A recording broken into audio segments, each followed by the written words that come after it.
Bueno, ¿qué tal, amigos de la Pecera de Memorias? Venimos con una entrevista. Hoy una entrevista. Ya sabéis que cuando no hay programa, pues os intentamos dejar ahí con la metadona para que paséis el mono de programa. Y hoy traemos una invitada, primera invitada, por cierto, que viene a la Pecera. Tenemos que traer más.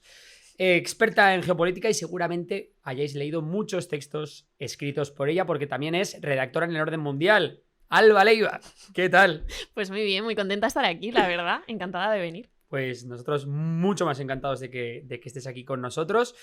Bueno, para los que no conozcan el medio en el que estás, que es El Orden Mundial, cuéntanos un poco qué es lo que hacéis allí. Esto es guay porque estamos como uniendo la divulgación geopolítica en una misma mesa, ¿no? Un poco sí, ¿eh? Está chulo esto, ¿no? Pues a ver, El Orden Mundial es un... O sea, nos gusta definirnos como entre medio de comunicación y think tank, como una cosa entre medias, y es un medio de divulgación sobre relaciones internacionales, asuntos internacionales.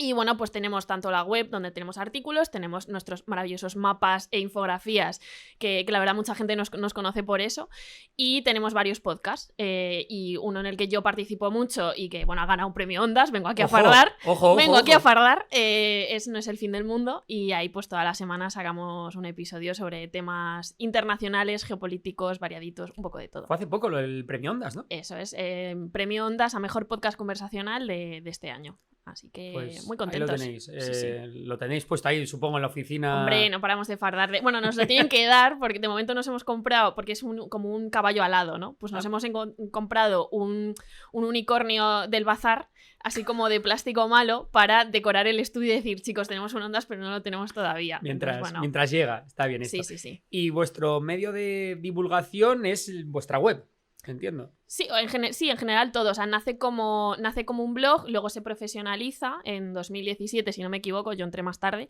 Y entonces ahí empezó como un blog que aunaba sobre todo texto, artículos y mapas e infografías, pero luego ha ido creciendo y pues ahora tienes toda la rama pues sonora de los podcasts, tenemos también canal de YouTube. Entonces, bueno, entendámoslo como medio de comunicación amplio, pero la divulgación está presente en todas las patas del medio. ¿Cuántos sois a día de hoy?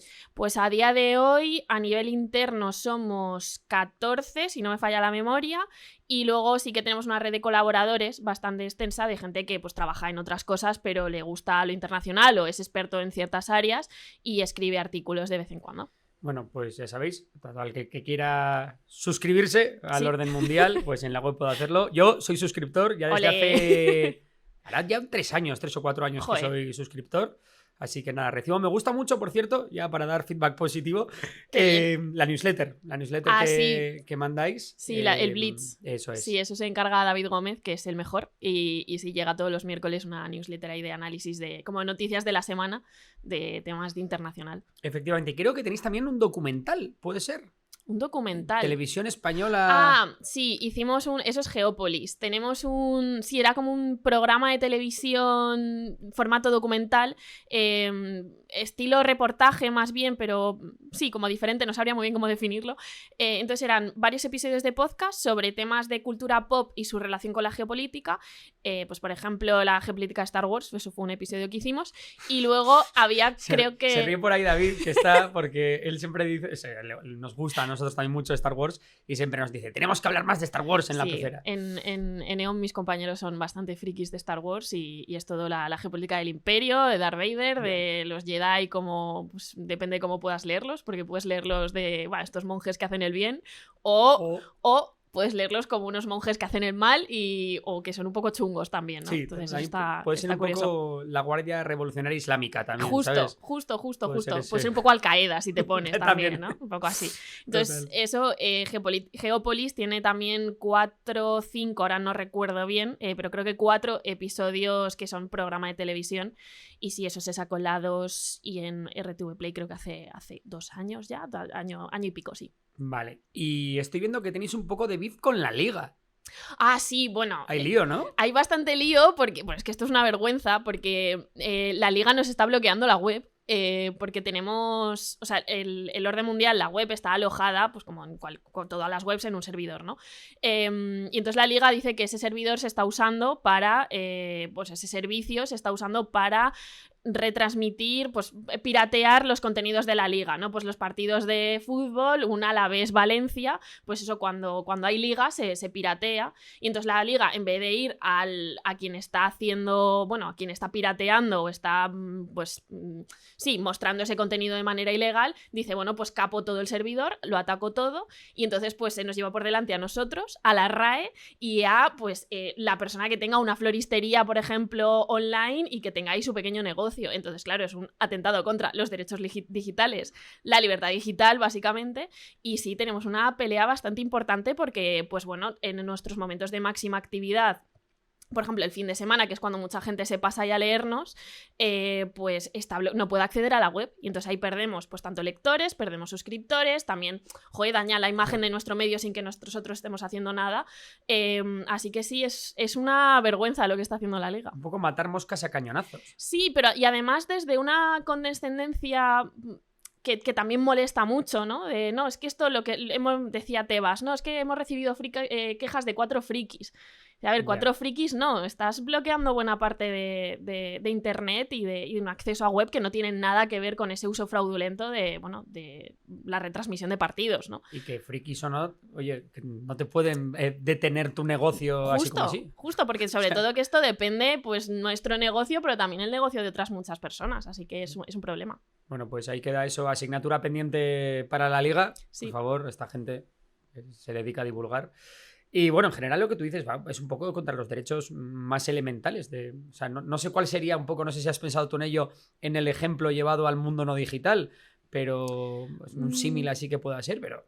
Imagina, yo lo pienso, por ejemplo, como una calle, o sea, se me ocurre así sobre la marcha, ¿no? Pero como una calle comercial, y entonces tienes floristería Pepi, el bazar, tienes un supermercado y tienes el puesto de los mafiosos que están haciendo una actividad ilegal. Bueno, pues en vez de ir al puesto de los mafiosos que están haciendo una actividad ilegal, cierras toda la calle y cierras todos los comercios. Totalmente. Se podría como entender un poco de esa manera. Yo corto esta calle y, bueno, Flores Pepi, en este caso el orden mundial, pues se queda sin su actividad y tenemos problemas, básicamente. Joder, pues vaya tela. La verdad que sí que es tremendo. Y aquí, oye, pues que cuanta más gente se entere, cuanta más gente proteste... Sí, no. Pues... Yo la verdad que os lo agradezco también por sacar el tema. No, es que es importante porque de hecho ya lleva... Es lo típico que digo, bueno, durará una semana el tema, pero lleváis ya varios meses. No, y además lo que te dicen es, tienes, claro, cambia de servidor o de proveedor de servidor, ¿no? Y dices, bueno, pero es que no es el único al que están atacando. Entonces, si me cambio y pasado mañana...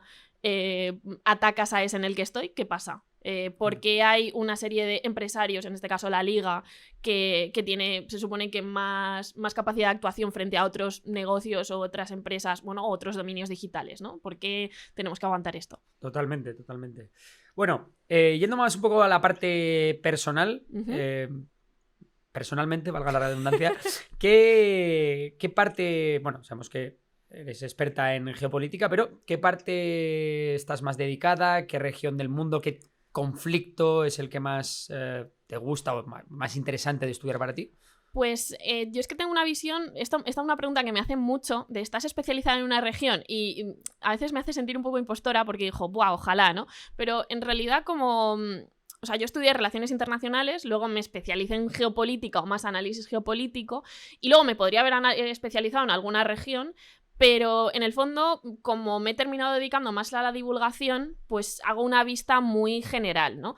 Esto obviamente no quiere decir que luego no haya seguido más conflictos de una forma más, pues no sé, más dedicada en el tiempo, pero creo que ha venido un poco por las circunstancias, ¿no? Entonces, la guerra de Ucrania la he seguido mucho. Luego también, por alguna razón, me interesa mucho cuestiones de recursos o de materias primas estratégicas, cambio climático, crisis climática. No diría que soy una experta en esos temas en concreto, pero sí que los he tratado mucho. Y luego en el orden mundial se ríen mucho de mí porque, por lo visto, soy muy friki de Irán. Tampoco diré que... Sí, no, es un país que me interesa muchísimo, que me fascina. Y no diría que es en el que más me centro porque trato otros temas y de hecho lo que suelo hacer mucho, sobre todo en artículos, es ese análisis en profundidad más de hacia dónde va el orden internacional, geopolítica actual, vemos este conflicto pero qué consecuencias tiene que se hayan tomado ciertas decisiones al respecto. Hago más ese análisis que luego centrarme en regiones específicas. Y luego otra cosa también del podcast es que aprendemos mucho en el proceso, ¿no? O sea, no trato todos los guiones que he hecho, no es que yo sea sea súper experta, pero conozco los temas de los que hablo, sé de lo que hablo, pero eso no quita que tenga que investigar y profundizar cuando realizo esos guiones, ¿no? Totalmente. Y a día de hoy, de todos los conflictos que hay abiertos en el mundo, ¿cuál dirías que es, si no el más peligroso, el más importante, el que más puede impactar a nivel global? Vale, pues ahora mismo te diría que el genocidio en Gaza, porque creo que no es un conflicto actual, solo que está llevado a su máximo exponente, podemos decir, por lo menos hasta la fecha, desde el 7 de octubre, ¿no?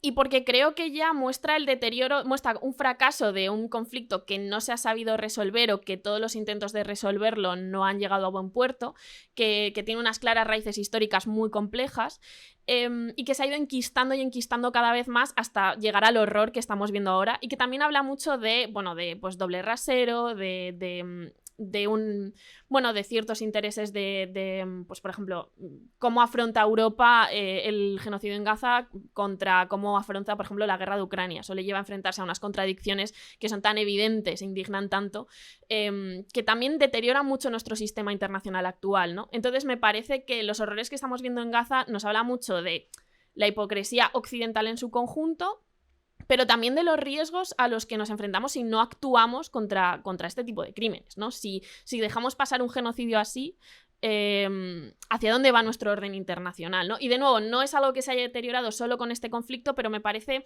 uno que sí que lo muestra muy bien los riesgos de ese deterioro. O sea, el que sea para ti el más importante o el que más puede impactar en nuestras vidas, lo ves desde el punto de vista más simbólico que realmente que se traduzca en algo concreto, porque al final Gaza tiene el conflicto tiene una cosa entre comillas buena, no sé si es decir buena, pero bueno, es que básicamente Gaza vivía en una autarquía, y como vivía en una autarquía, pues claro, las ramificaciones del conflicto, las consecuencias económicas del conflicto prácticamente no se han sentido en ningún sitio.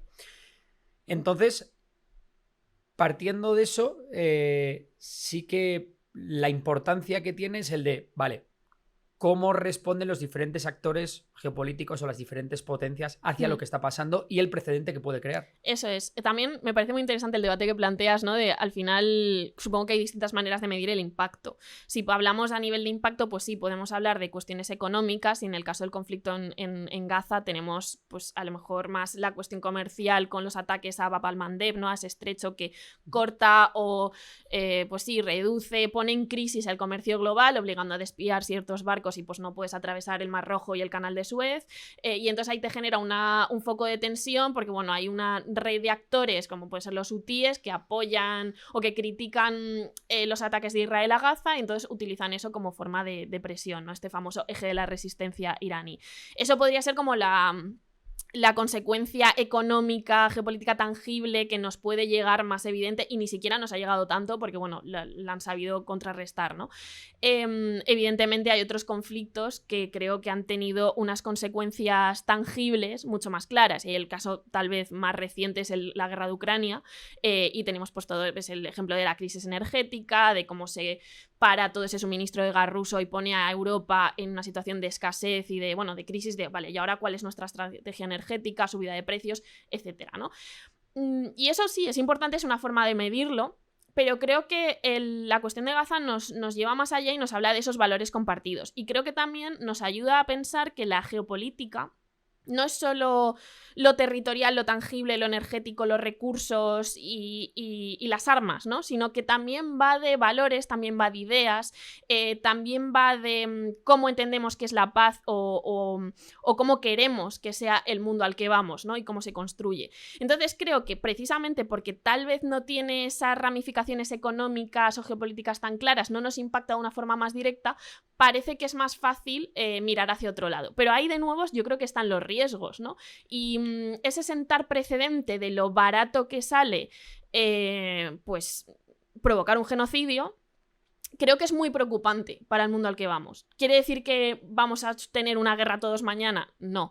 pero no me gusta vivir en un mundo donde, bueno, se mira hacia otro lado cuando pasan estas cosas, ¿no? ¿Y por qué crees que a Israel le está saliendo tan barato el genocidio gazatí? Bueno, creo que hay una cuestión histórica, ¿no? de la alianza que tiene Israel con distintas potencias occidentales, principalmente Estados Unidos y Europa, ¿no? Sobre todo Estados Unidos. Creo que esa alianza, sobre todo con Estados Unidos, les ha venido muy bien y les ha legitimado mucho a lo largo de la historia. Creo que también hay una serie de...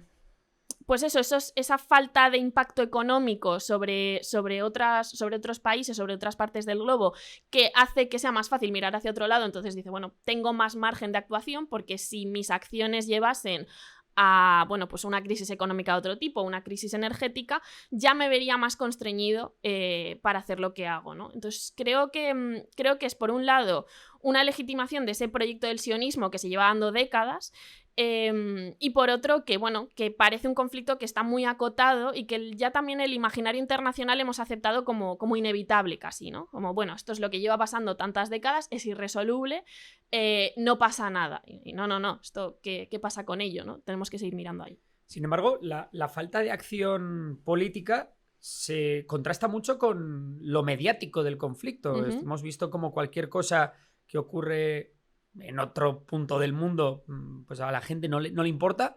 Sin embargo, cualquier cosa que ocurre en Gaza, sea para Israel o sea por el otro lado, sí que causa, bueno, pues tiene mucha sensibilidad, ¿no? En la sociedad, al menos en la sociedad europea y específicamente en la sociedad española.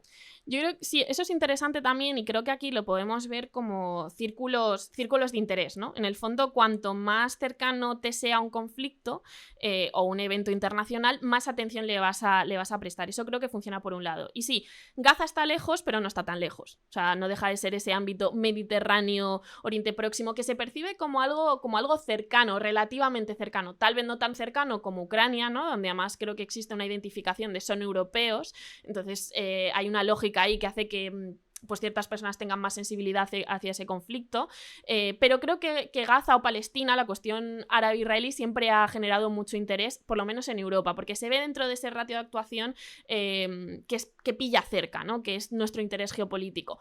Obviamente, si esto lo comparamos con el interés que puede generar Myanmar, que está en un círculo mucho más alejado, que a mucha gente le cuesta situar en el mapa, y que no comprendemos tanto, pues ahí vemos una diferencia también de distancia, ¿no? Creo que eso va por un lado, pero creo que a nivel también histórico el conflicto árabe-israelí es muy longevo en el tiempo, ¿no? Lo conocemos, la gente lo conoce, y creo que existe una sensibilidad hacia la causa palestina. Creo que es algo que nos ha llegado, que conocemos, que está en la psique colectiva, y que distintos países europeos pues tienen unas afinidades. No es lo mismo, por ejemplo, Alemania tiene una mayor, o los alemanes tienen una mayor afinidad hacia Israel, y creo que la sociedad española pues tiene una mayor afinidad hacia la causa palestina, por cómo se ha defendido y cómo la miramos, ¿no? Y luego es un conflicto del que se puede sacar rédito político, porque tengo la sensación, por ejemplo, que Ucrania está un poco olvidada en los medios o en las reivindicaciones de paz por parte de la sociedad, por parte de asociaciones, lo que sea, ¿no? Artistas, etc. Y puede que eso ocurra porque es difícil ponerse del lado ruso en España, ¿no? Por ejemplo, quiero decir, de todo el mundo tiene muy claro que, bueno, Rusia invadió Ucrania, Rusia malos, Ucrania buenos. Uh-huh. Sin embargo, en el conflicto árabe-israelí, específicamente en el conflicto palestino, siempre ha habido un poco más con eso de, si eres de izquierdas, estás más como con la causa palestina, si eres de derechas, estás más con Israel, ¿no? Sí, creo que hay es un esquema más simple, ¿no? Pero creo que las tendencias van por ahí. Creo que al final la causa palestina apela mucho a algo muy de las reivindicaciones de izquierdas, como puede ser el anticolonialismo, ¿no? O esta lucha de ciertos pueblos oprimidos. Creo que eso es algo que conecta mucho con ideas progresistas o ideas de tradición de izquierdas, ¿no? Por lo tanto, hay unas sensibilidades ahí que son afines. Y por otro lado, creo que simplemente por contraponerse, muchas veces una tradición más de derechas puede estar más alineada con las posturas de Israel, o sobre todo si nos vamos más a extremos y cogemos toda esa... bueno, pues todo ese discurso racista, antiárabe, antimusulmán, islamófobo. Creo que en ese imaginario más radical, identificar al palestino como el actor negativo y a ese israelí que se parece más a ti porque es de ascendencia europea, pues entonces tiene que ser mejor que, o sea, igual que tú, ¿no? Por lo tanto, mejor. Creo que, bueno, pues esto ayuda a generar como un imaginario en el que se colocan esas posturas. ¿Quiere decir que toda la gente de derechas española se va a alinear necesariamente con Israel? Yo creo que no, ¿no? Yo creo que también existe desde esas posiciones más conservadoras una defensa por los derechos humanos que puede decir, oye, es que esto no está bien, ¿no? Pero sí, es un tema complejo y sí que a mí me interesa y me preocupa a partes iguales cómo se capitaliza a nivel ideológico, pues bueno, como ser pro-palestinos de izquierdas y yo no soy de izquierdas, entonces voy con Israel. Igual no. Igual tenemos que ir en pro de los derechos humanos y criticar. Y otra cosa es que luego se defienda que el Estado de Israel tenga que existir y tal. Creo que eso es otro debate.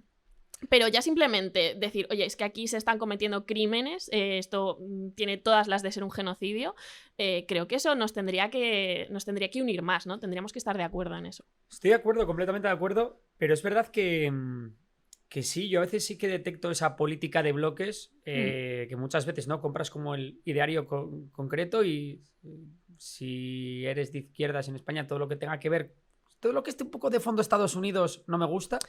Claro. Y al contrario, ¿no? Eso también es una crítica que lo podemos ver con el caso de Ucrania, ¿no? Que es como Ucrania tenía como aliado a Estados Unidos, necesariamente Ucrania tenía que tener algo malo para ciertas personas dentro del ideario de izquierdas, ¿no? Si Estados Unidos tenía que estar detrás, por lo tanto, ahí ese bando no me gusta estar ahí. Y esto generó, yo creo que muchas contradicciones dentro del espacio político de la izquierda que seguimos viendo hoy en día, ¿no?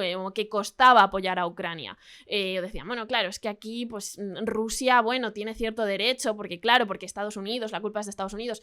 Oiga, no, Rusia ha invadido un país, ha violado derecho internacional y eso también nos tendría que unir a todos, ¿no? Y eso no quita que luego no te tienen por qué encantar Estados Unidos ni el rol que pueda tener. Pues sí, totalmente de acuerdo. Hablabas antes de las ramificaciones del conflicto palestino. Bueno, pues el tema de los hutís en Yemen, también, ¿no? La caída de la Siria de Bashar al-Assad, los problemas en el sur del Líbano con Hezbollah. Y tenemos ahí de fondo al líder del bloque chiita, a Irán. ¿Crees que puede ser que el conflicto de Gaza nos acabe llevando a un conflicto de mayor entidad que enfrente a Israel e Irán de manera más directa? Es una muy buena pregunta. Yo creo que no, porque creo que Irán ahora mismo lo va a evitar a toda costa. Y me explico.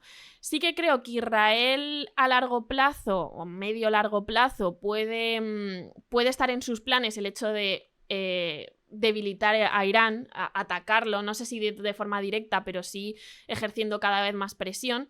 Ahora no creo que tenga interés de hacerlo, sí que, bueno, vimos hace meses pues estos ataques puntuales de respuesta contra respuesta, donde parecía que las cosas iban a escalar mucho, pero precisamente en esos ataques, aunque Irán respondiese, creo que siempre intentaban mantenerlo de una forma que no escalase más allá, eran muy prudentes. ¿Y por qué hacen esto? Porque también se saben débiles a nivel interno. O sea, el régimen iraní no pasa su mejor momento. Tienen por delante pues el reto de una renovación del ayatolá, ¿no?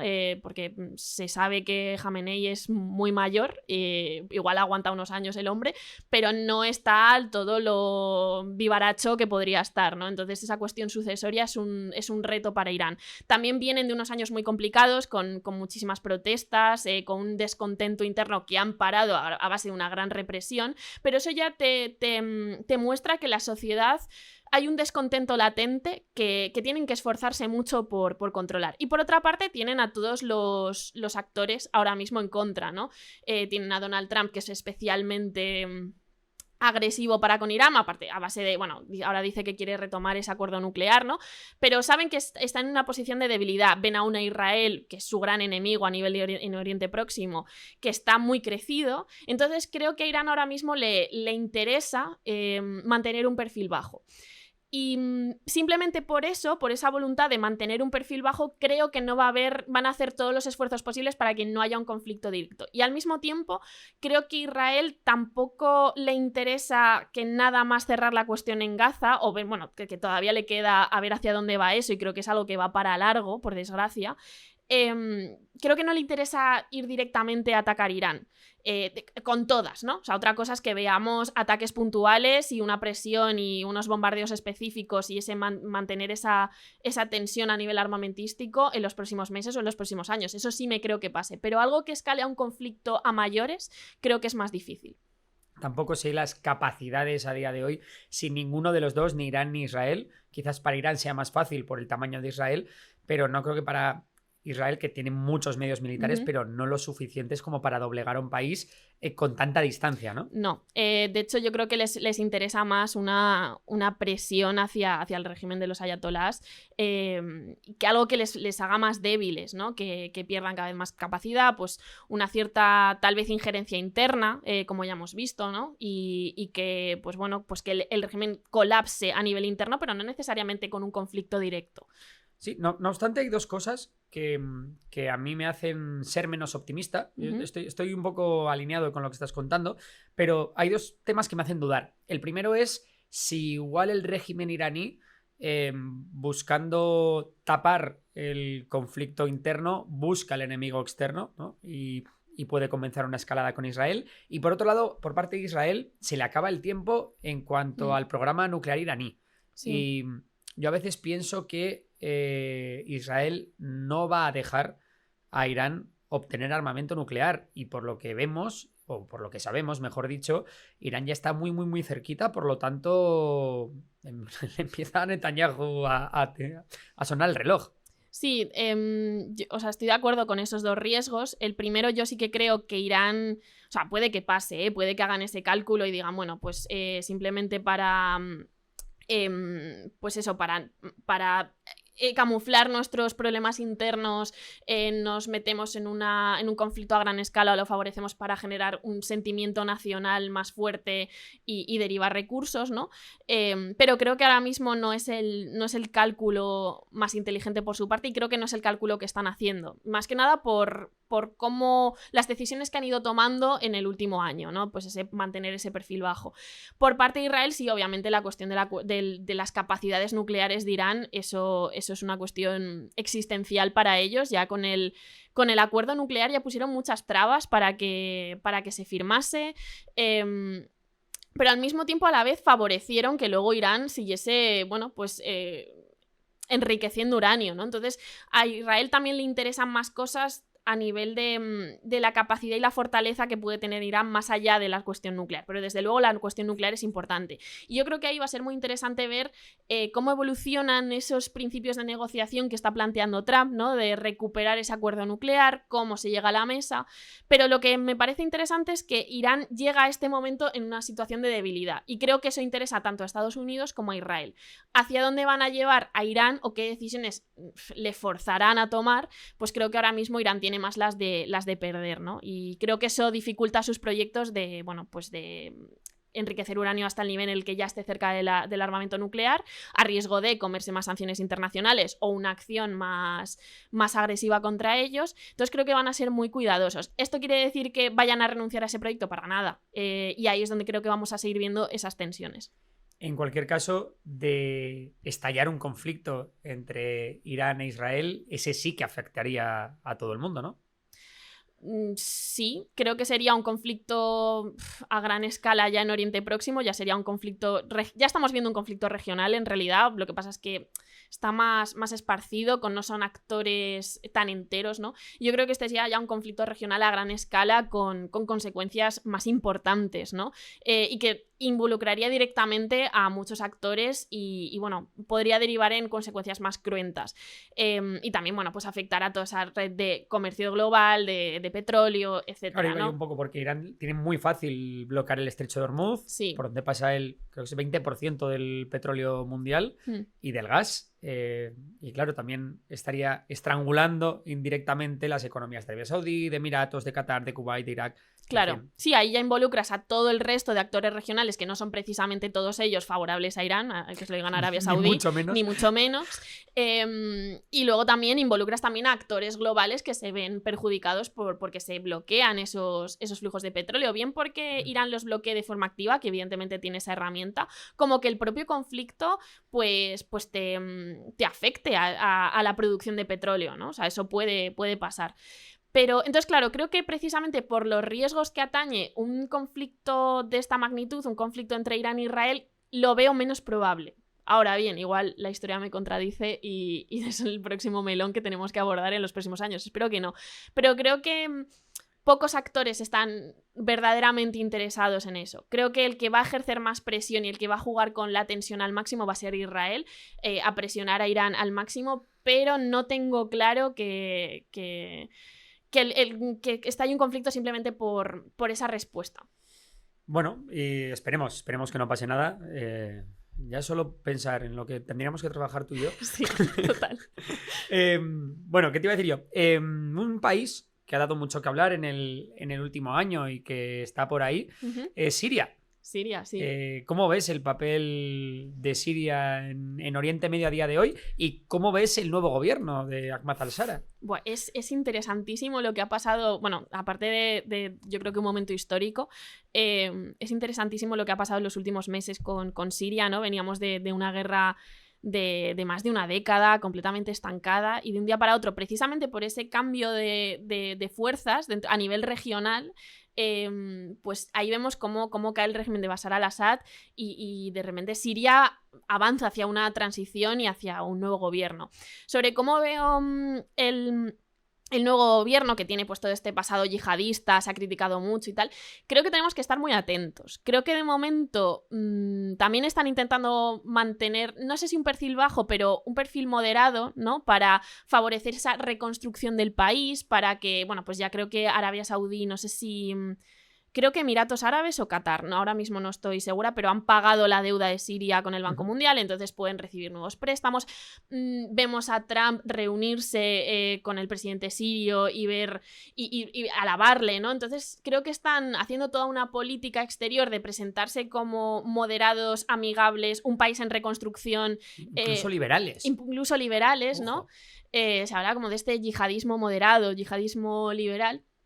Pues creo que eso es una estrategia para mantener un perfil bajo, que nadie les haga mucho caso, se levanten todas las sanciones, llegue dinero y les permita reconstruir el país. Y creo que eso es algo que va a tardar años todavía, ¿no? Pero algo que me parece interesante es qué va a pasar con Siria cuando les dejemos de prestar atención, ¿no? Pues igual es dentro de 2, 3, 4 años, igual es dentro de menos tiempo, y ahí es ver qué régimen van a ir consolidando, hacia dónde van a ir. Y yo creo que ahí sí que pues podremos ver un régimen de corte más islamista, más conservador, más... no sé decirlo, ortodoxo, ¿no? Y me creo que vayan hacia esa línea. Y también, bueno, pues qué consecuencias tiene eso para los sirios y para ese nuevo estado que vayan a construir. Pero de nuevo, de momento veo que no podemos sacar conclusiones precipitadas. Creo que tenemos que estar cuidadosos, ¿no? Y decir, vale, esta gente viene de aquí y defendía estas cosas, hay que ser un poco desconfiado, pero de momento creo que están siendo lo suficientemente listos como para... bueno, pues navegar las aguas. Y también creo que otros movimientos interesantes que va a haber es qué se le exige al nuevo gobierno sirio para encajar dentro de esa nueva región que es Oriente Próximo, ¿no? Y Siria siempre ha sido uno de esos países contrarios al Estado de Israel, los grandes enemigos de Israel, y a lo mejor ahora vemos a un presidente de pasado yihadista reconocer al Estado de Israel simplemente por pragmatismo. Bueno, pues esos son escenarios contraintuitivos, pero a los que nos podemos enfrentar. Bueno, ya se vio en la guerra de Siria como en los hospitales del norte de Israel se trataba a heridos rebeldes sirios que en principio eran enemigos naturales, ¿no? A veces estos extraños compañeros de cama. Claro, y luego también si al propio Israel le interesa que Siria le reconozca, ¿no? Y pues igual no, igual le interesa mantener cierto escenario de conflicto para que, bueno, pues seguir reclamando ciertos territorios o para seguir teniendo esa narrativa de país completamente asediado. Entonces, bueno, ahí también es Netanyahu y sus opciones de qué conflictos mantengo o qué área de inestabilidad mantengo para también yo a nivel interno erigirme como la única opción, ¿no? En un país que también le ha criticado mucho y que su gobierno pues siempre se dice que está pendiendo de un hilo, pero es que lleva pendiendo de un hilo pues ya casi 2 años, ¿no? Sí, total. Respecto a Siria, es verdad que a mí, cuando estuve allí, me comentaron que no era lo mismo, claro, que el nuevo régimen, la verdad es que yo lo que percibí fue que la gente lo cogía con ilusión después de tanta guerra, pero que, claro, no era lo mismo ver Damasco que ver Homs o Hama. ¿Por qué? Pues porque en el norte era donde estaban los grupos yihadistas más recalcitrantes. Tampoco era lo mismo la parte del Éufrates, que son todo tribus, que es donde está también hay células del Estado Islámico, que la parte del Kurdistán, ¿no? Claro. Entonces, que muchas veces hablamos de Siria como, bueno, el nuevo gobierno, y el nuevo gobierno tampoco tiene el control absoluto ahora mismo del país. Eso es, y yo creo que eso también es uno de los grandes retos a nivel de reconstrucción, ¿no? Has mencionado el Estado Islámico que está ahí latente, ya muy reducido, pero latente, eso puede volver a surgir de nuevo. Tienes todo el dilema del Kurdistán y de la fuerza que tienen los kurdos sirios, ¿no? Y esos son dilemas a los que se va a enfrentar este nuevo gobierno sirio y que no van a ser fáciles y que también igual nos llevan a que, bueno, hemos visto cómo esa guerra de Siria, esa guerra civil siria, parece haber terminado, pero puede que iniciemos una nueva fase de esa guerra, ¿no? Vale, ahora ha caído al-Assad, eso se entiende como un cambio de ciclo, pero no quiere decir que Siria vaya a enfrentarse ya a un estado de paz y de reconstrucción y de prosperidad absoluta, para nada. Incluso aunque ese fuese el escenario, es muy... afrontar retos enormes, pero además es que hay muchas probabilidades de que vuelva a haber conflicto simplemente por sus lógicas internas. Claro, sin duda. Y ahora que has mencionado la parte del Kurdistán, hemos visto como últimamente ha habido bastantes noticias. Parece que los kurdos, las fuerzas democráticas sirias se van a integrar dentro del ejército sirio. Por otro lado, el PKK ha dejado las armas. ¿Cómo ves el futuro del mayor pueblo sin Estado del mundo? Pues también lo veo, es que yo veo una tendencia muy pragmática. Parece que se deja de lado o se deja atrás, supongo que ya por agotamiento y también por propio contexto regional e internacional, esas luchas idealistas, si quieres, por llamarlas de alguna forma, y se empieza más a medir con qué tenemos y qué podemos hacer con ello, ¿no? Y me parece muy interesante los movimientos, por ejemplo, del PKK kurdo, ¿no? De esa idea de disolverse.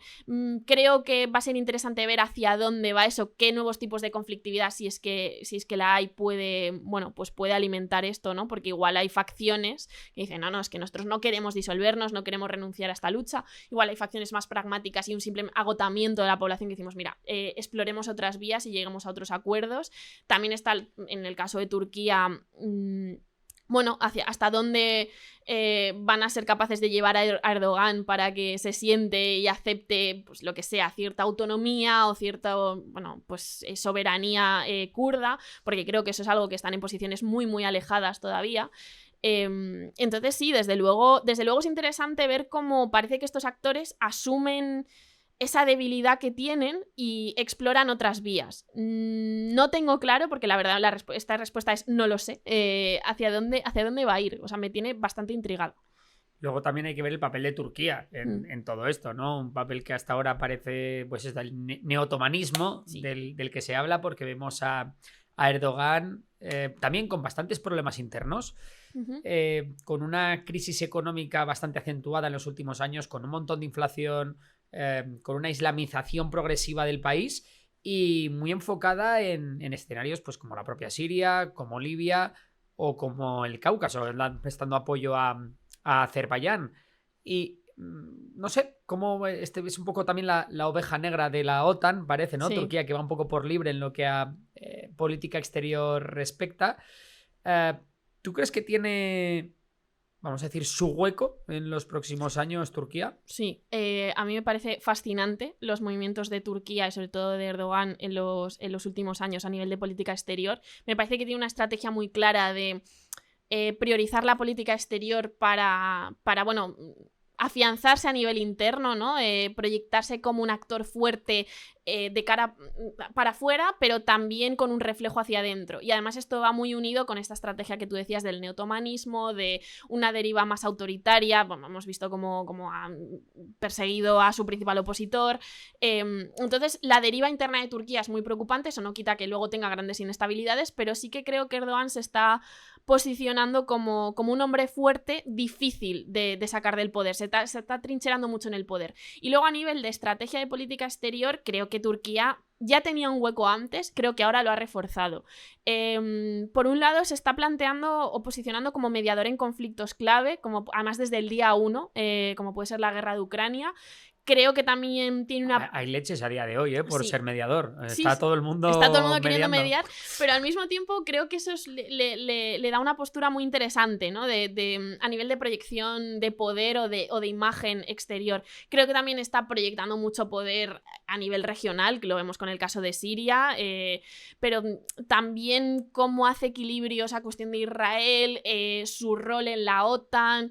Creo que Turquía está ejerciendo un papel muy pragmático, muy... no sé si decir egoísta, pero sí, tal vez pragmático creo que es la mejor palabra. Y Erdogan se mueve bastante bien en esas aguas, ¿no? Creo que esa inestabilidad le viene bien a nivel de política exterior. Aparte sabe que tiene un poco a Europa y a Estados Unidos entre la espada y la pared. Por un lado está el tema migratorio, ya es que Turquía siempre ha hecho de tapón sobre la migración que va de Oriente Medio a Europa. Y luego también, claro, es un aliado completamente estratégico en la región y, claro, para la OTAN es un activo muy importante. Por tanto, están como, claro, pues por ejemplo, lo que hacía Turquía en el sur con los kurdos, o bombardeando o ocupando incluso parte de Siria, ¿no? Como, claro, desde Occidente, pues hay silencio total ante lo que ocurre. Claro, yo creo que eso es esta idea de estoy en todos los fregados y barro para casa en todos ellos. Creo que Turquía lo hace muy bien y pone en un brete a Occidente en general, a Europa en particular, y yo creo que además hablas de la cuestión migratoria, esa idea del chantaje, pero es un chantaje en el que nos hemos metido nosotros solos, ¿no? Porque, bueno, nos viene muy bien que Turquía sea un tapón migratorio, lo mismo que nos viene muy bien que Marruecos sea un tapón migratorio, pero al final eso le da poder geopolítico a estos países y les permite... Igual chantajearte es una palabra muy fuerte, ya depende del contexto específico, pero sí que jugar, bueno, pues con mucha más libertad en el escenario internacional. Es un poco el precio de que te hagan el trabajo sucio. Eso es, pero al final es que esas son las consecuencias de abordar estas políticas de esta manera, ¿no? También tiene esa rama, más allá de, obviamente, violación de derechos humanos o una cuestión, de nuevo, de esos valores que hablábamos al principio, ¿no? Más allá de que se te mueran miles de personas en el Mediterráneo todos los meses, también está el poder que le das a ciertos países o qué poder pierdes tú en el proceso. Y eso no se suele pensar tanto, creo.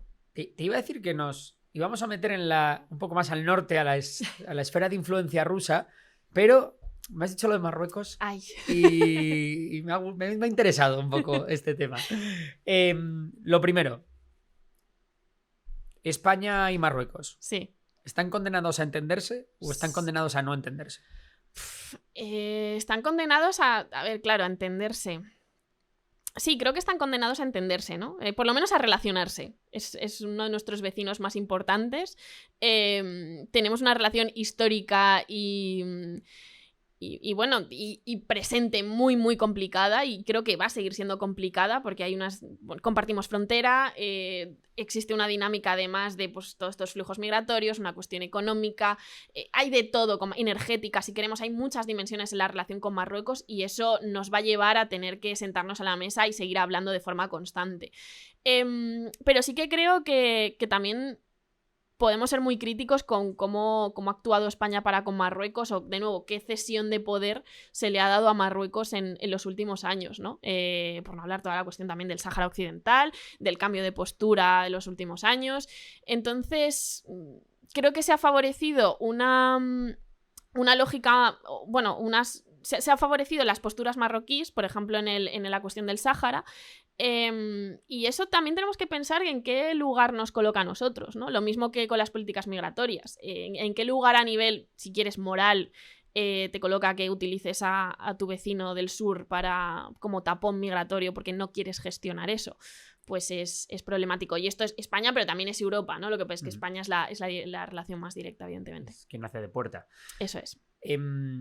Claro, yo es que tengo una sensación con Marruecos, que es que a pesar de que nosotros somos militarmente muy superiores a Marruecos, aunque la brecha se esté estrechando, y aunque económicamente también seamos muy superiores a Marruecos, Marruecos tiene más herramientas para llevar a cabo esa guerra híbrida contra España y presionar a España. Y no solo hablo de la inmigración, hablo de muchas otras cuestiones que nos pone un poco, ¿no? en desventaja.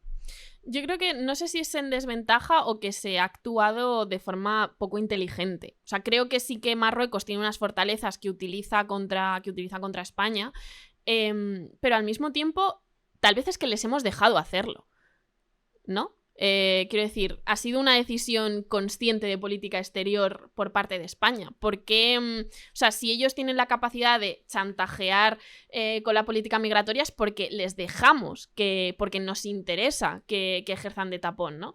En el momento en el que sacas eso de la ecuación, sé que es más complejo, pero en el momento que sacas eso de la ecuación, les quitas un arma para chantajearte. Otras cuestiones puede ser, ya podemos hablar de, no sé, cuestiones híbridas, amenazas de ciberataques, etcétera. Eso ya creo que es más complejo. Pero de nuevo, España también tiene medidas de presión, o debería tenerlas, para con Marruecos, ¿no? Si se supone que tenemos unas relaciones comerciales estrechas y mayor fortaleza económica, ¿por qué no actuamos ahí? Y yo creo que ahí es una de las dudas de, oye, ¿qué interesa tanto de mantener esta buena relación con Marruecos, ¿no? Bueno, y que Marruecos tiene un montón de ciudadanos marroquíes viviendo en España. Eso también puede ser un elemento desestabilizador. Además, sí. Claro. Bien, y luego comentabas antes lo del tema del Sáhara Occidental, y esto sí que a mí sí que me llama muchísimo la atención, porque pues, la situación es esperpéntica. La manera en la que Marruecos está repoblando el Sáhara, la manera en la que se está dejando de lado los derechos de los ciudadanos saharauis, la manera en la que está yendo en contra de las propias Naciones Unidas, y sin embargo es verdad que aquí nadie dice nada. Sí, yo creo... Bueno, y mira que eso es una de las causas históricas que también mueven mucho a la población española, ¿no? O sea, creo que la población española es muy, en general, pro-saharaui, pero sí que es cierto que a nivel de gobierno se ha adoptado una visión, de nuevo, muy pragmática de vamos a cederle esto a Marruecos. Yo no entiendo muy bien por qué se ha cedido esto. O sea, no veo el rédito de ceder esto, poniéndome muy fría y muy sin quitando la cuestión moral de fondo, ¿no? Pero no veo el rédito de ceder esa cuestión histórica a un reconocimiento de un Sáhara marroquí, ¿no? No le veo el beneficio. Yo tengo una teoría completamente partidista, que es que el gobierno español, cuando es un gobierno progresista, está en clara desventaja con respecto a Marruecos. ¿Por qué? Porque todo lo que sea luchar contra la inmigración, dar palos a los inmigrantes en las fronteras, hace mucho daño a un gobierno progresista en el poder, ¿no? Por tanto, un gobierno progresista en España está en clara desventaja. ¿Cómo compras tranquilidad? Haciendo concesiones. Sin embargo, si está un gobierno conservador en España, para su electorado, mano dura en la frontera no es necesariamente algo malo. Entonces yo creo que han comprado tiempo, han comprado tranquilidad a cambio de eso. Yo te compro esa teoría, pero al mismo tiempo digo, vale, pero ¿cuánto tiempo? O sea, a mí no me da la sensación de que hayan comprado... Es un poco absurdo esto, ¿no? Pero que hayan comprado una década. Me parece que han comprado o que pueden haber comprado meses. Es probable. Entonces, ¿merecía tanto la pena? No lo sé. Y luego, eso está por un lado a nivel de cálculos políticos, que lo entiendo o puedo hacer ese análisis, ¿no? Pero también está el tema de cómo degradas las instituciones en el proceso. De nuevo esos valores, de nuevo esa importancia de las ideas, de hacia qué orden internacional o cómo quieres que sea ese orden internacional. Y España yo creo que siempre ha ignorado esa deuda histórica que viene con la causa saharaui, ¿no? Y que ahora cada vez es más complicada porque sí que está el hecho sobre el terreno de que en el fondo hay un control de facto por parte de Marruecos, hay un repoblamiento del Sáhara Occidental, y ahora mismo incluso aunque llevases a cabo esas responsabilidades no necesariamente saldrían a favor de la causa saharaui, y eso te habla mucho de, bueno, pues cómo España se ha desentendido durante décadas de esta cuestión, y eso es muy criticable. Pero de nuevo, esto no quita que ahí se esté violando derecho internacional, y que España como país tenga responsabilidades para con ello. Entonces... Es la potencia administradora del eso es, Sáhara quiero Occidental. decir, en el fondo estás violando un sistema internacional que se supone que tienes que proteger, ¿no? Pues lo llevas violando mucho tiempo o ignorando y ahora directamente adoptas la vía pragmática. Pues me parece un ejemplo más de una deriva muy peligrosa de alejarnos de, bueno, pues de ese orden basado en normas. Es que no hay un compromiso férreo de que de ningún bloque geopolítico con las instituciones supranacionales. De repente, la resolución de esta de la ONU me viene bien y la defiendo, pero esta no me viene tan bien y no la defiendo. Lo que dice el Tribunal de la Corte de Justicia Internacional, pues está bien, pero cuando es con este otro, pues no me interesa tanto. Me parece que no hay seriedad a día de hoy con todo lo que tiene, con todos los contratos, todos los acuerdos que hay entre países. Incluso se ve, ¿no? Como los tratados de libre comercio de repente ya no son de libre comercio. Claro, o sea, yo creo que tampoco podemos ser ingenuos, ¿no? Y creo que podemos preguntarnos ¿cuándo se ha respetado esto? Eso solamente lo preguntará mucha gente, ¿no? ¿Esto cuándo se ha respetado? Vale, pues obviamente siempre ha tenido fallos, ¿no? Nunca ha sido un sistema perfecto. Pero creo que es interesante por lo menos acercarnos a que sea lo más perfecto posible, ¿no? O reformarlo hasta el punto, respetarlo hasta el punto en el que nos mantenga lo más pacíficos posible. Pero creo que ya llegamos a, después de décadas, llevamos a un punto de degradación sistemática en el que todo suma. Entonces, bueno, la cuestión del Sáhara era algo que ignoraba España, que se pasaba por alto, que bueno, que tal, pero o en otras cuestiones, pues ahí sí que se respetaba ese orden internacional, o se hacía porque se respetase. Pero en el momento en el que en el que otras partes del mundo eso cada vez se degrada, en conflictos no se respetan ese derecho internacional, cada vez los países pasan más, ven la guerra más como una opción, ven el conflicto más como una opción, creen que...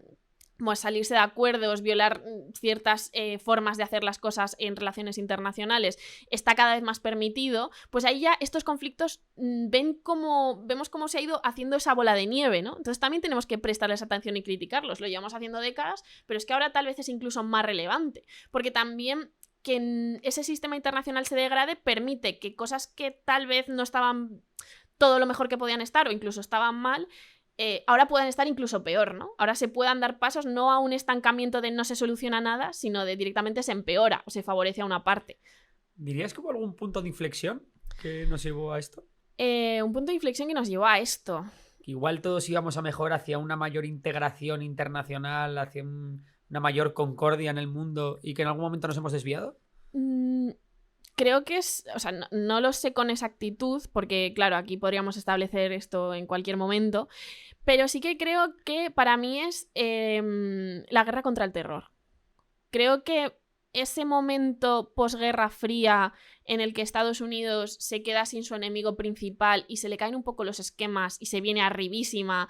Y también empiezan a surgir cosas muy interesantes, como puede ser que tiene una visión muy internacionalista de como pues la responsabilidad de proteger con todos los fallos que tuvo aquello, ¿no? Pero que nos hablan de una lógica de, vale, vamos a mirar a nivel global para proteger a las poblaciones del mundo, ¿no?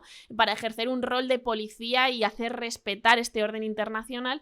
En el momento en el que las guerras o los conflictos se vuelven más complejos porque metes esa guerra asimétrica, metes el terrorismo internacional y atacas de forma directa a la gran... Bueno, Al-Qaeda ataca de forma directa a la gran potencia global y lo desestabiliza todo y genera una psicosis de seguridad que todavía no está preparada para enfrentar ese tipo de conflictos como tal vez se tendrían que enfrentar.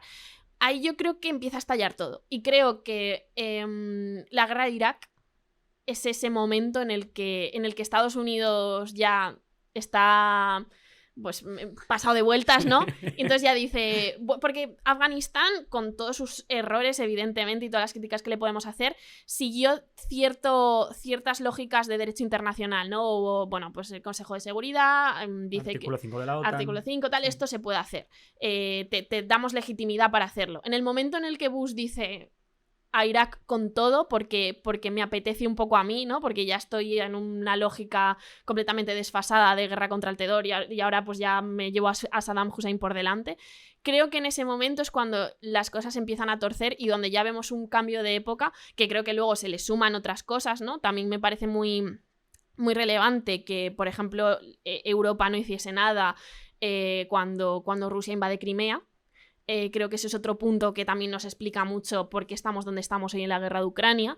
Pero para mí el momento a nivel más internacional, más global, que lo cambia todo es la guerra de Irak. Pues mira, yo creo que hay un punto también en la crisis de 2008, porque sí, también. Hasta la guerra de Irak, efectivamente, lo que tú dices, pues Estados Unidos es todopoderoso y Estados Unidos va a hacer lo que sea, al precio que sea, por defender sus intereses allí donde toque. Sin embargo, a partir de 2008 ya empezamos a ver cómo esto ya empieza a ser demasiado caro para que me lo pueda permitir. La única gran intervención que hay después de eso, bueno, pues es esa especie de coalición para derrocar a Gaddafi. Sí, pero que es una idea un poco de Francia sí, y Obama en plan, ¿pero por qué tengo que ahora que hacer esto? Efectivamente, Estados Unidos se posiciona con los rebeldes sirios, pero no hace más que mandarle algo de armamento antitanque y poquita cosa más. Y de repente vemos que el mundo se queda sin policía y que otras potencias empiezan a decir, bueno, pues si no hay nadie que me pare a hacer esto, me pongo. Y eso se ve muy bien con Rusia, como de repente Rusia empieza a envalentonarse y hace lo de Crimea y actúa en Siria y empieza a ser más activo en el escenario internacional, y eso acaba provocando, bueno, la guerra de Georgia también, la de Osetia del Sur. Y eso todo acaba provocando, yo creo, al final la guerra de Ucrania, en la que Rusia ve un occidente muy débil y dice, sí, aquí estos son 4 días y no van a hacer nada contra mí. Claro, pero para mí creo que refuerza lo que digo yo, lo que digo yo, ¿no? O sea, me parece como muy evidente que la guerra de Irak, que es ese momento de Estados Unidos en su peak, uno, agota a la propia sociedad estadounidense como ese rol de policía global, porque luego sufren, podemos llamar, una resaca de cuestiones internacionales muy fuerte, y entonces eso les lleva pues a un rol más de priorizar Estados Unidos, y ahí podríamos también establecer un paralelismo con esta deriva, si quieres, proteccionista o más egoísta estadounidense. Yo me voy a dejar de interesar por los asuntos internacionales, ya a un nivel en el que ni siquiera defiendo el orden que he ayudado a construir, ¿no? Y del que se supone que soy garante, pero luego también porque abre la veda a otros monstruos, ¿no? Abre la veda a que, vale, sí, porque por ser potencia, puede hacer lo que quiera en Oriente Próximo y yo no. Porque él tiene más derecho que yo. Si en el fondo al final volvemos a unas lógicas de poder en la cual, si nos medimos todos por el poder militar económico que tengamos, yo como, en este caso pues puedo hablar de Rusia o puedo hablar de otro país, ¿no? Como gran potencia económica militar, tengo unos intereses geopolíticos y los llevo a cabo, porque estas normas que se supone que yo tenía que cumplir, el que las garantiza no las está cumpliendo. Bueno, pues yo tampoco, ¿no? Efectivamente. Y luego que se empieza a llevar todo esto de las guerras proxy, que es al final, bueno, yo no me voy a meter directamente en el conflicto, como mucho voy a poner una campaña de bombardeos, como se hizo con el Estado Islámico, por ejemplo, o como hizo Rusia con Bashar al-Assad, pero voy a dejar de poner muertos encima de la mesa, ¿no? Yo creo que eso también es un cambio, muertos y recursos ilimitados. Sí, yo creo que eso responde a dos cosas, ¿no? Creo que es por una parte, porque eso en el fondo también lo llevamos viendo, lo que pasa es que desde los 90 creo que se ha acentuado más, por lo menos guerras Oriente Próximo, Siria, tal. Pero realmente esas guerras subsidiarias, aunque fuese con presencia sobre el terreno, creo que lo llevamos viendo desde la Guerra Fría. Creo que hay una lógica de grandes potencias que no se enfrentan entre ellas directamente, aunque luego estén presentes en el terreno. Y luego ya una lógica ya 90-2000 es: no voy a mandar a mis chicos al frente porque no quiero esas repercusiones en casa. Pero como este conflicto me interesa y quiero estar presente, lo hago a través de actores subsidiarios o de apoyo armamentístico, de otro tipo de conflictos, ¿no? Entonces yo creo que ahí es donde esa conflictividad, esa forma de afrontar la guerra, pues también evoluciona. Podemos hablar también de la privatización del conflicto y de pues, la existencia de grupos mercenarios, etcétera. Yo creo que responde a ese agotamiento a nivel interno de ciertos países de, bueno, pues de tener esa mirada internacional tanto para bien como para mal. Y la que está innovando mucho en este aspecto, en cómo ejercer la influencia con países más pequeños, es China, que ha cambiado un poco la lógica de la intervención militar y de dar garantías de seguridad a cambio de relaciones económicas y comerciales. Sí, yo creo que, bueno, el rol de China es interesantísimo. Estaba tardando en aparecer, ¿eh? Sí, sí. Es verdad, es verdad. El rol de China es interesantísimo porque yo creo que ellos tienen una estrategia... Otro mediador a todo esto. Bueno, tienen una estrategia muy de proyección a través de lo económico, ¿no? Beben de esa idea de la globalización económica y ven un filón ahí y es lo que han explotado. Y también desde un punto de vista muy pragmático, ¿no? ¿Para qué me voy a meter en este conflicto y jugar a apoyar X actor si lo que puedo hacer es llegar a una serie de países, prometer infraestructuras estratégicas, construirlas y ganar influencia económica, comercial, etcétera, ahí, ¿no? Entonces creo que la expansión de China o el crecimiento de China a nivel geopolítico tiene un punto muy, muy económico. Quiero esto decir que luego ellos no tengan sus propios intereses geopolíticos más allá de la mera visión de, bueno, convertirme en una gran potencia económica global. Creo que no, porque luego pues ahí tienes cuestiones como el Mar del Sur de China, tienes la cuestión de Taiwán, pero desde luego la estrategia que han llevado a cabo es claramente económica. Y a mí me parece muy interesante también cómo se mueven en este mundo en el que la seguridad vuelve a estar en el foco, ¿no? Porque... Bueno, han mantenido también, he dicho muchas veces la palabra de perfil bajo, pero me llama mucho la atención la posición de China y creo que se esperaba, o había gente que esperaba de ellos un rol como más de potencia como estamos acostumbrados y ellos es como, no juego en este juego o juego de forma diferente y eso me iba a llevar a unos objetivos porque yo tengo otros objetivos. Explorarán la vía militar, explorarán sus propias reclamaciones geopolíticas, tienen una competición evidente con Estados Unidos, tecnológica, comercial, económica, pero esa es su arena. Entonces, y eso pues también es curioso ver cómo piensan ante conflictos o eventos internacionales que tal vez les sacan un poco de esa zona de confort, ¿no? A la que están acostumbrados. Y a mí hay un país que me obsesiona un poco porque... pronto, si es que no está ya, se unirá a esta gran carrera por la hegemonía mundial, que es India. Sí. Ahora hablamos, si quieres, del tema de India y Pakistán, que últimamente nos ha dado momentos de tensión. De tensión, por decirlo finamente. Sí. Pero, ¿qué papel crees que va a jugar India en el tablero geopolítico? Claro, es que aquí hay muchísimos melones abiertos, ¿no? Creo que India juega un juego parecido al de China a nivel de crecimiento económico, ¿no? De posicionarse como potencia global a nivel económico, tecnológico también, aunque creo que ahora tiene importantes retos, ¿no? Yo que sé, creo que una derivada que no se analiza tanto de, por ejemplo, cuestiones como la inteligencia artificial o sus posibles impactos. Esto, el tema de India ha estado formando a millones de personas miles de personas como programadores excelsos y ahora, ¿dónde se te va toda esa fuerza de trabajo? Sí, esto estoy simplificando mucho, ¿no? Pero son dudas que me surgen de, ¿esto cómo les va a afectar? O igual se sobreponen y para adelante, ¿no?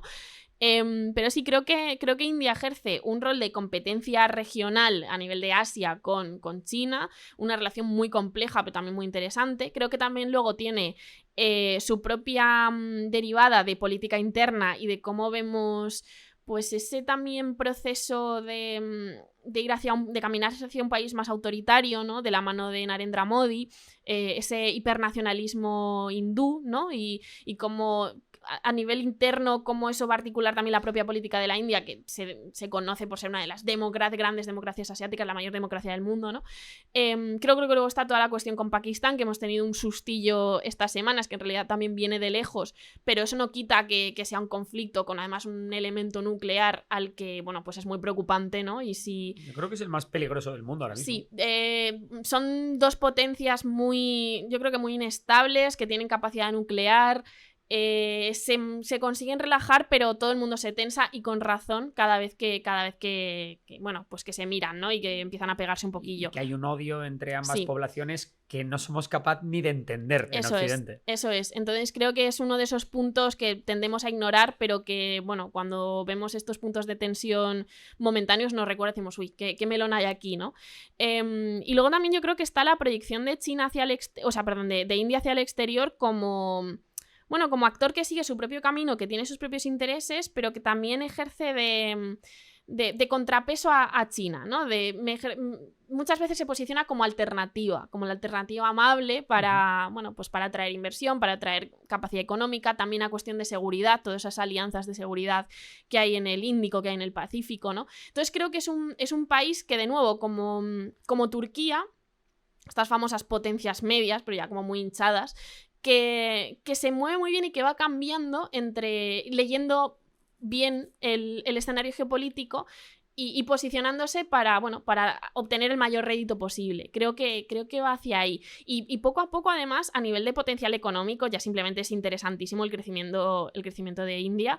No sé, era quinta economía global, si no me equivoco, superando a Reino Unido, a su antigua metrópoli, ¿no? Que es muy simbólico. Y pronto la tercera será. Pronto la tercera. Entonces, ya simplemente por esa posición de poderío económico, India es un país al que hay que prestar atención y que, desde luego, yo creo que tiene mucho que decir a nivel de geopolítica regional, pero también de geopolítica global. Ojo India, entonces. Ojo India, sí, Ojo desde luego. Desde hace mucho, además. Apunten, sí. ojo India. Ojo India.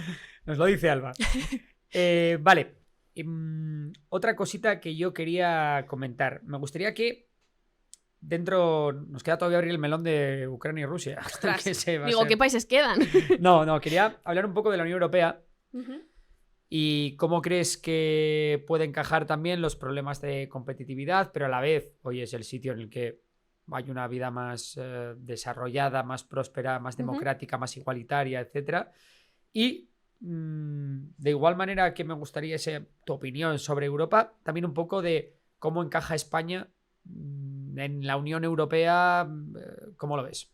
O sea, ¿qué pinta Europa y qué pinta España dentro de Europa y dentro del mundo, ¿no? Un poco así. Vale. Europa, siempre que la analizamos, la solemos ver desde una perspectiva muy, muy pesimista, ¿no? Somos el... Soy muy optimista con Europa.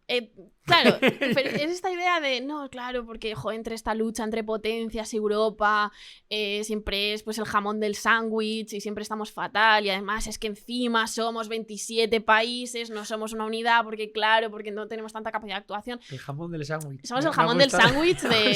Sí, es un poco esa idea de que es que somos 27, no sé qué. Y ostras, a mí la Unión Europea me parece un proyecto interesantísimo a nivel internacional, a nivel geopolítico, y que también tiene muchas fortalezas, ¿no? Por varias razones. A ver si me acuerdo de todas y las voy desgranando. Sí que es cierto que yo creo que hay dificultades a la hora de posicionarse como actor geopolítico frente a un Estado si no eres un Estado, si eres una unión de 27, pero creo que, teniendo en cuenta que somos una unión de 27 Estados, bastante bien lo hacemos. Y creo que la Unión Europea ha conseguido, dentro de sus capacidades, posicionarse como una voz reconocible a nivel internacional. Y eso yo creo que ya es bastante. Que hay muchísimos retos, muchísimas dificultades a nivel, por ejemplo, de competitividad, pues evidentemente el músculo económico que puede tener Estados Unidos o que puede tener China, y hay ejemplos muy concretos, y yo creo que en el caso de lucha contra la crisis climática, objetivos de descarbonización, materias primas estratégicas, todo eso, la Unión Europea está en una posición bastante débil, ¿no? También somos muy dependientes del exterior, estamos muy insertos en esa globalización y, bueno, pues no tenemos tanto músculo, pero al mismo tiempo también tenemos un músculo comercial, o sea, somos un mercado común, es como lo que nos define, que es muy potente y que yo creo que podemos explotar y que, no estaremos genial, pero uno, ¿quién lo está? Y dos, comparado con quién, ¿no? O sea, vale, comparado con las grandes potencias, pues igual perdemos músculo, pero frente a otros países, otras regiones del mundo, creo que la Unión Europea está a años luz de bienestar y sobre todo de capacidad de sostener ese bienestar, porque otra cosa que creo que nos han demostrado las crisis de los últimos años es que la Unión Europea tiene mecanismos para proteger a su población, ¿no? Sobre todo cuando actúa de unas formas que no favorezcan, por ejemplo, la austeridad y habla más de, pues esto, de recuperarnos del COVID y de financiación y de endeudamiento conjunto, ¿no? Ahí están los propios dilemas y, bueno, hacia dónde te lleva eso. También, además, teniendo en cuenta que es un proyecto democrático, ¿no? Eso me parece algo muy, muy reseñable. Y vale, por otro lado, ¿qué más iba a decir? El rol de España. El rol de España dentro de la Unión Europea, bueno, pues ahí entramos ya como en los tejemanejes internos, ¿no? Pues somos un socio que creo que podríamos tener más peso, pero por propias lógicas europeas, nuestras propias capacidades, nuestra propia trayectoria en política exterior, todavía no terminamos de estar ahí. Creo que estamos trabajando para estar ahí, creo que cada vez tenemos más relevancia, pero yo qué sé, por ejemplo, en cuestiones energéticas, podríamos tener mucha más relevancia en cuestión energética, pero tenemos a Francia. Entonces Francia dice, mira, yo corto aquí, esto no pasa porque es una cuestión de competitividad, yo quiero reforzar la nuclear y eso es un dilema que tenemos montado.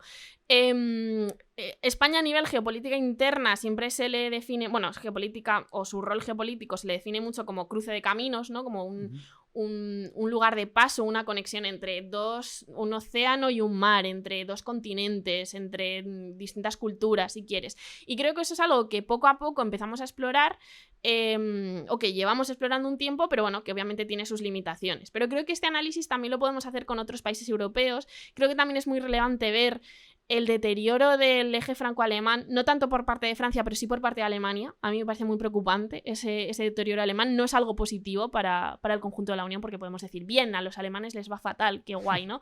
No. Sí. Está mal que... Se la debíamos. No, está fatal que a Alemania le vaya mal y no debería irle mal, ¿no? También porque creo que es muy sintomático que a Alemania le vaya mal y es esto de... Uy, igual si a Alemania le va mal, a la Unión Europea en su conjunto le puede ir mal. Entonces, bueno, creo que todos en conjunto, tanto España como España inserta en la Unión Europea como la Unión Europea, afrontamos retos enormes.